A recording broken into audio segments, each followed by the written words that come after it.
Bonjour monsieur. Bonjour. Donc pour commencer cet entretien, une petite anecdote personnelle. Un jour, j'ai eu le plaisir de faire découvrir l'abbaye de Faucombeau à l'un de mes filleuls. Et après 2 ou 3 jours de retraite, je lui demande qu'est-ce qui t'a le plus marqué. Et il me répond le regard lumineux de Don Pato. Dans votre ouvrage, vous revenez souvent sur la joie des moines, d'où le titre.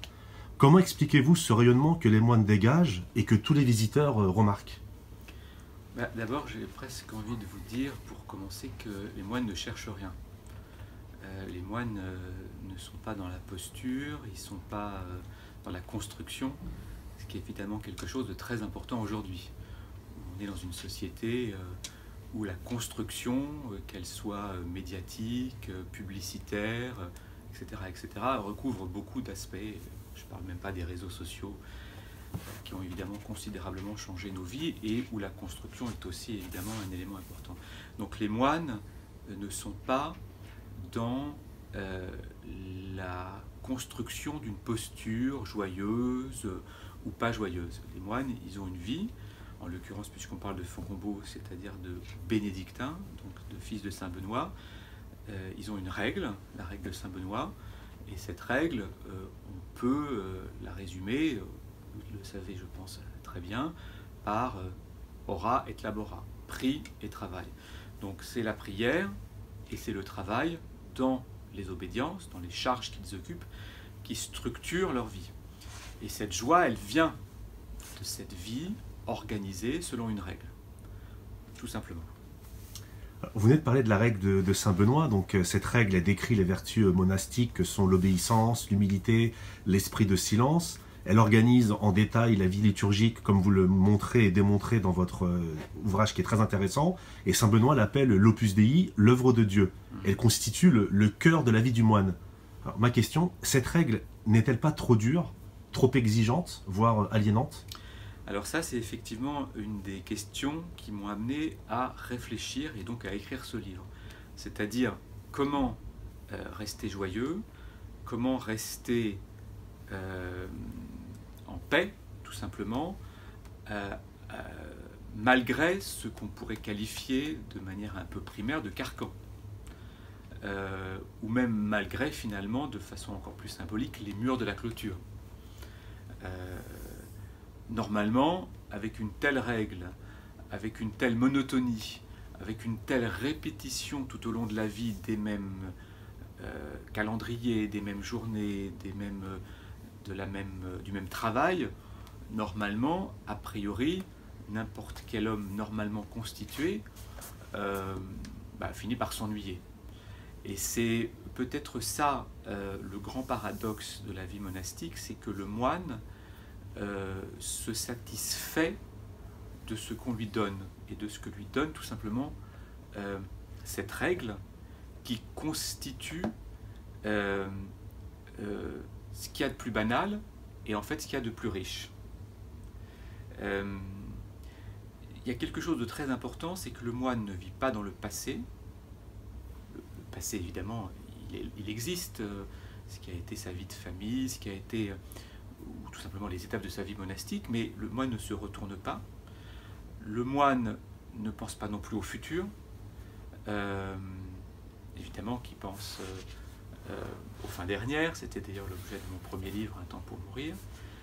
D'ailleurs, Saint Benoît dit que le moine doit toujours avoir présent la pensée de la mort, ça fait partie de la règle, mais fondamentalement, le moine, il vit dans le présent. Hic et nunc, ici et maintenant. Donc il est concentré sur ce qu'il doit faire, et de cette concentration, qui n'est pas non plus quelque chose de surhumain, mais de cette concentration sur sa tâche quotidienne, il tire une forme de sérénité, parce que tout simplement, il fait ce qu'il doit faire, et cette sérénité, effectivement, c'est ce que j'essaye d'écrire, et non pas de démontrer d'ailleurs, parce que ce livre n'est pas une démonstration, c'est une description du quotidien, et que, effectivement, j'ai réalisé sur une année. Et bien, de ce quotidien, il y a le bonheur. Dans votre ouvrage, quand vous racontez et décrivez la vie des moines, que ce soit dans leurs activités, dans leur mobilier, leurs différentes machines, leurs actions journalières, vous revenez très souvent sur cette notion d'intemporalité. Pourriez-vous nous expliquer pourquoi? Il n'y a pas d'intemporalité au sens comment dire, magique du terme. Hein. Le moine n'est pas en apesanteur. Ça, c'est même d'ailleurs une forme de cliché, de vision un peu romantique. Le moine n'est pas un Bouddha en dehors du temps et de l'espace. C'est d'ailleurs une forme de cliché qui plaît beaucoup aux médias. Mais ça, c'est faux. C'est une vision même d'ailleurs mensongère. Évidemment que le moine a aussi des difficultés, évidemment qu'il y a des jours plus agréables et plus sympathiques que d'autres. Donc il faut, le mot intemporalité, je l'aime pas trop parce que ça gomme un peu les aspérités et puis ça nous fait rentrer dans une vision idéale. Ce qui est idéal, c'est la manière de vivre les vertus chrétiennes. Le moine est celui qui essaye de vivre le plus justement possible les vertus chrétiennes. Mais ça ne veut pas dire qu'il est en dehors de la vie stricto sensu telle que nous-mêmes nous pouvons la connaître. Tout à l'heure on parlait à l'instant du passé, du futur. Évidemment que le moine peut porter en lui certaines blessures familiales, et d'ailleurs même ça peut être un obstacle parfois à l'accomplissement d'une vocation, et d'ailleurs j'en ai beaucoup parlé de ce problème avec les pères maîtres des novices. Jusqu'à Fontcombault, il y a 2 pères maîtres, un père maître pour les moines de cœur et un père maître pour les frères convers. Donc pour revenir précisément à votre question, j'ai presque envie de vous dire que l'intemporalité, c'est la prière. Parce que la prière est intemporelle. Et c'est là que je pense que les moines ont vraiment à nous apprendre quelque chose sur la manière de rester ancré dans la prière et de ce fait d'être vraiment tendu vers les choses d'en haut. Ce qui était la devise d'ailleurs de l'ancien père abbé, Don Forgeot, sans cesse tendu vers les choses éternelles. Et là, oui, de ce point de vue-là, l'ascèse du moine, elle trouve tout son sens et son accomplissement. Pour servir et honorer Dieu, est-il nécessaire de vivre retiré du monde? Il y a différents charismes dans la vie religieuse. Il y a un charisme contemplatif qui est celui des moines bénédictins ou cisterciens ou trappistes, donc les différentes branches, mais qui toutes obéissent à la règle de Saint-Benoît. Il y a d'autres charismes franciscains, dominicains et d'autres qui ne sont pas retirés du monde. Donc non, c'est une vie à laquelle on est appelé. Et d'ailleurs, ce qui est vraiment intéressant, que j'essaye j'espère de bien démontrer dans ce livre, c'est que le moine bénédictin est appelé par Dieu. C'est une vocation, et cette vocation, très vite, il sait s'il est fait ou non pour cette vie-là. Par exemple, ce qui est assez saisissant, c'est que les moines m'ont tous expliqué que la vocation, elle est souvent liée à un lieu. Il y a des moines à Fontcombault qui, auparavant, ont été dans d'autres abbayes, mais ils ont senti que ce n'était pas là. Un moine m'a expliqué qu'il avait été auparavant au Barou, et le Barou, on sait tous que c'est un lieu vraiment en Provence, tout est au pied du mont Ventoux, tout est quand même très très beau, mais il a senti que c'est pas là qu'il était appelé. Voilà. Donc la vie contemplative est une vocation essentielle dans l'Église, mais elle n'est pas exclusive. Alors, dans votre livre, il y a des passages très beaux et que j'ai trouvé également très émouvants dans vos rencontres et vos échanges avec le père abbé. Ma question est la suivante: quel est le rôle du père abbé dans une abbaye, ou devrais-je dire plutôt quels sont ses rôles? Par définition, le père abbé, il est le représentant du Christ, et donc il est le Père, il est celui qui guide vers le Christ, ce qui est une fonction évidemment infiniment redoutable. On peut beaucoup prier pour un Père abbé parce que tout de même, finalement, ce n'est qu'à la fin de la vie du moine qu'il rend son moine à Dieu, lorsque l'âme du moine quitte cette terre. La fonction du Père abbé, elle est vraiment celle d'un guide, mais le moine garde toute sa liberté. Évidemment que le moine a un échange avec le Père abbé, c'est pas parce qu'il est le représentant du Christ qu'il a un pouvoir de vie et de mort spirituel sur le moine. Je dirais que c'est vraiment une relation de charité. Le moine est certes le père, le père abbé pardon, est certes le père, le moine est le fils, mais ils cheminent ensemble et ils apprennent constamment à parfaire cette relation. Je pense que c'est un chemin de perfection et c'est un chemin d'étape, comme une échelle que l'on grimpe progressivement.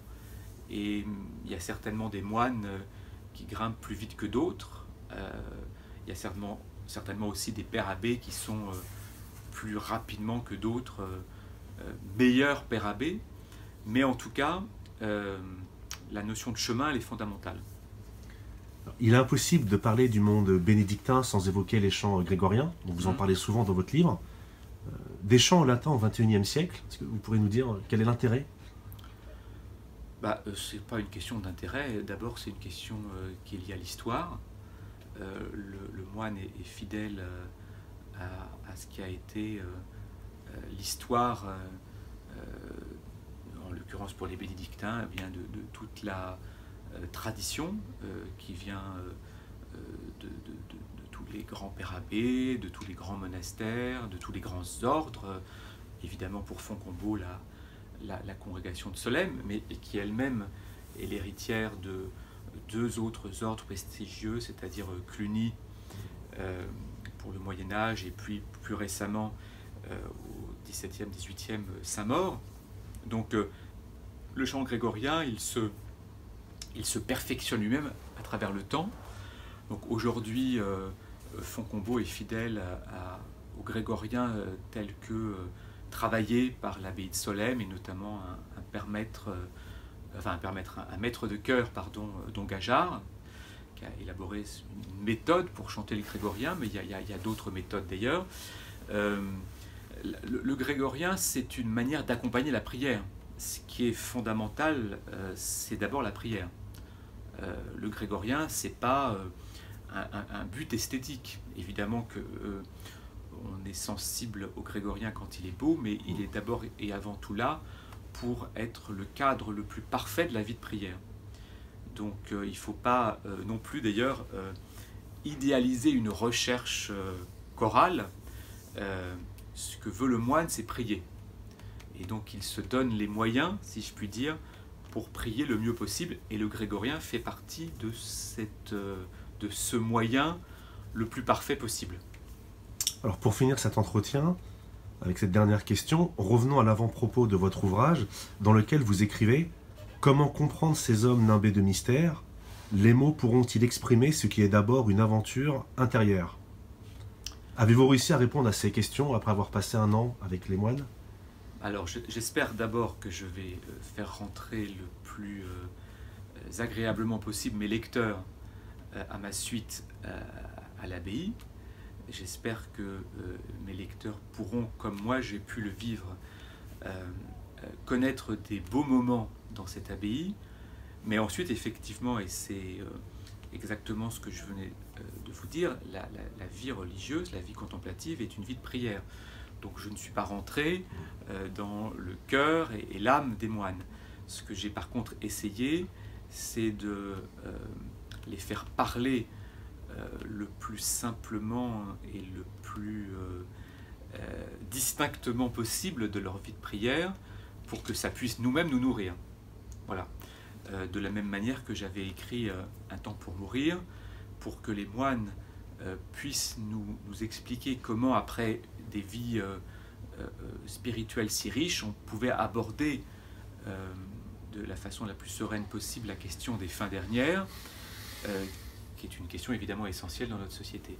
Alors la question ensuite de la vie des moines, puisque là on parle vraiment de leur vie, dans une abbaye, l'abbaye de Fontcombault, donc la question de leur vie de prière, elle est fondamentale. Je pense qu'ils m'ont dit beaucoup de choses sur cette vie, là encore une fois, quotidienne. La prière, elle s'apprend tous les jours, y compris quand on est moine. Même un moine qui a 20 ans, 30 ans de vie religieuse, parfois peut perdre le sel de cette vie de prière.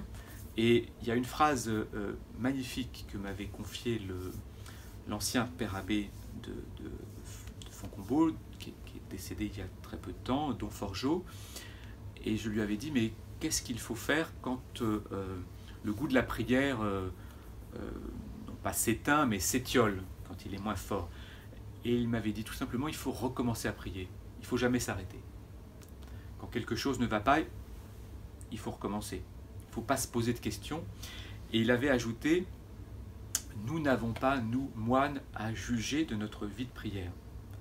Nous ne sommes pas les bons juges. C'est Dieu qui juge. Ce n'est pas nous qui jugeons de notre vie, est-ce qu'elle est bonne ou mauvaise, c'est Dieu. Nous avons juste à continuer en étant fidèles. Merci beaucoup. Je vous en prie, merci à vous.